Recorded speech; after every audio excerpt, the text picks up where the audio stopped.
Hello, welcome to my YouTube channel. My name's Alex, and the title of my channel is Lose Your Weight, Not Your Freaking Mind.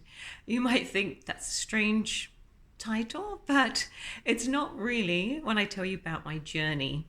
Why I needed, it's vital to put mind in that equation, is because I had tried hundreds, thousands probably of diets, of weight loss schemes, of crazy, uh, all the crazy things we used to do in the 80s, diet pills, stapling our ears. They used to staple the ears and had our jaws wired shut. I never went that far, but that's how crazy some of us can get. And I was at a loss. I was just like, what is wrong with me? There's something wrong with me. And I went to therapy. It did help. Therapy helped me with a lot of other things that were going on in my life. So that was great. I really appreciate all the therapists I had that did help me, but it could never quite get me to lose the weight and keep it off permanently. The only thing that helped was finding out that I am a food addict, that I am a compulsive overeater, and that there is a 12-step group that can help you. And it's free. That's the best part. It's free. Some of you might know already of Overeaters Anonymous. Some of you might not. If you haven't, I would suggest you go to oa.org. I'll leave a link down below, and you can check out their website, answer some questions, and just see if you are a compulsive overeater / food addict. They're both the same. So once I went to OA, I went to my first meeting. It was kind of funny how I found it. I have a gambling addiction as well. Usually when you're an addict, you have several addictions, not just the one, unfortunately. So I was that's why I lived in Calgary in Canada. And I went to it was like a support group to help us with our gambling problem. So where the Gamblers Anonymous meeting was, there was in its place was an Overeaters Anonymous meeting. So it's so weird and funny how I found it. But I said to them, I have to go to across the road. It was across the road, the Gamblers Anonymous meeting. And I said, I'll be here next Tuesday though. And that was my home group, and that saved my life. It really did. It's a lot of people don't know, if you've never heard of Overeaters Anonymous, that there is a 12-step program, just like AA, NA, all the other 12-step addiction programs, but it's for food. We have anorexics as well, bulimics, because it's the same. They have the same mind. Like, why the mind is so important. It's our mind that makes us overeat. It's our mind that makes the anorexic bulimics not eat, or eat and then get it out their bodies.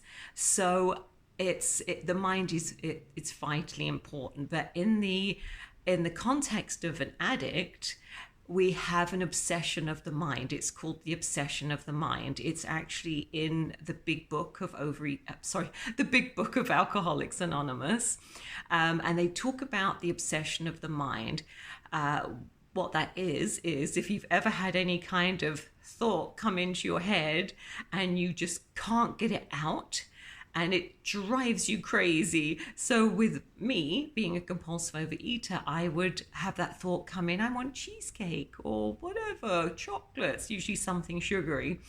And I could distract it. I could stop it every once in a while, but I could never completely expel it, stop it from ever coming back into my mind again. So what I learned in the 12-step program is that we have the obsession of the mind that leads us to eat or use or drink, whatever your drug of choice is. So when I learned that, I was like, oh, okay, we have the obsession of the mind. Okay. And then that's just a thought that keeps going round and round and round and round. I used to be an aerobics instructor. I was teaching an aerobics class. This is how bizarre and twisted this is. And halfway through the class, I remember going, I'm going to binge after this class. and didn't break one step. I was grapevining, jumping jacks perfectly, never missed a beat. I'm like, wow, I didn't think I could multitask, but apparently I can. And yeah, I went home. I didn't go home. I drove to all the places I wanted to binge, making up stories.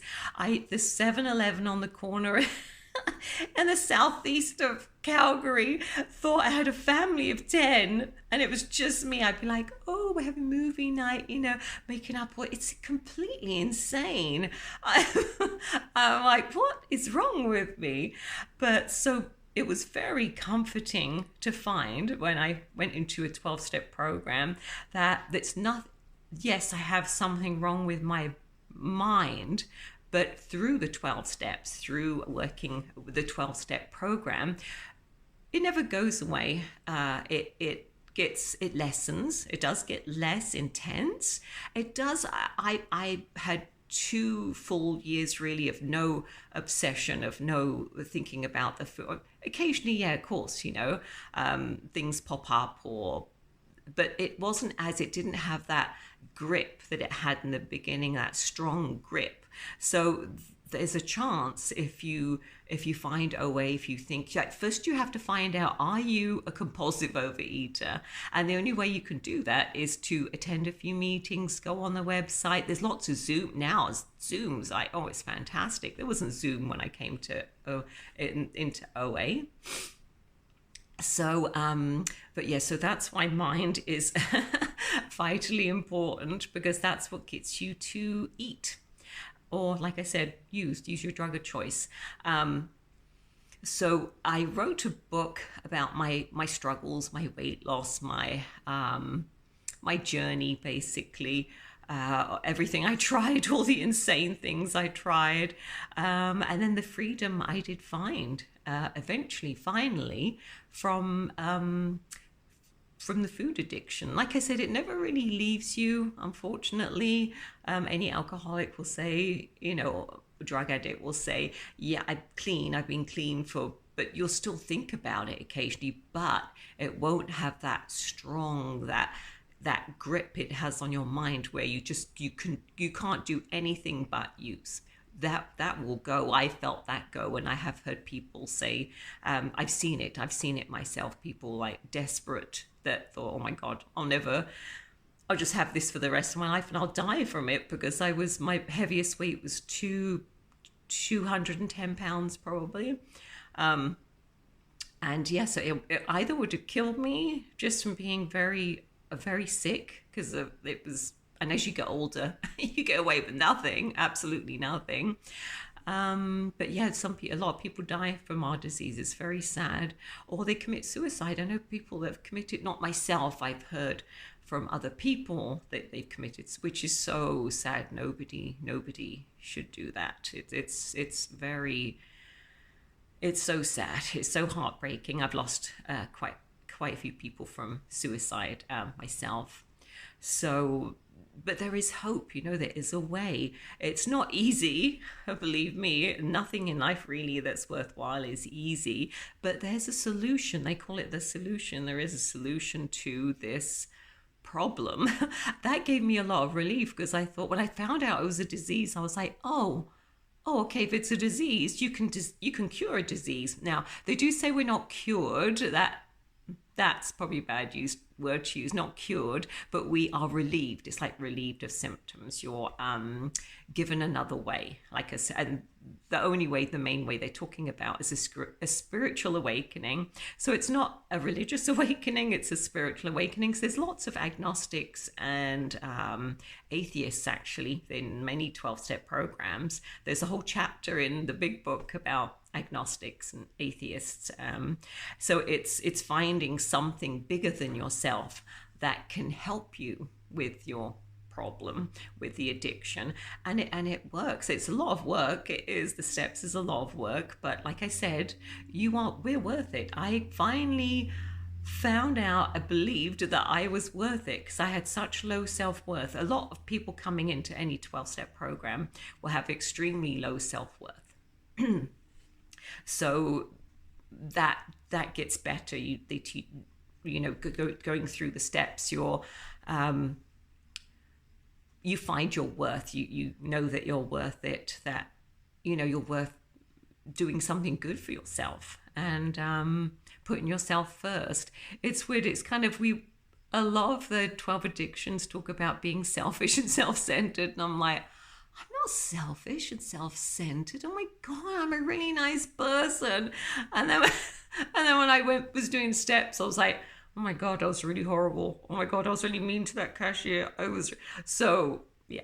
So they also help you not get over it, but work through the steps to improve to improve your life.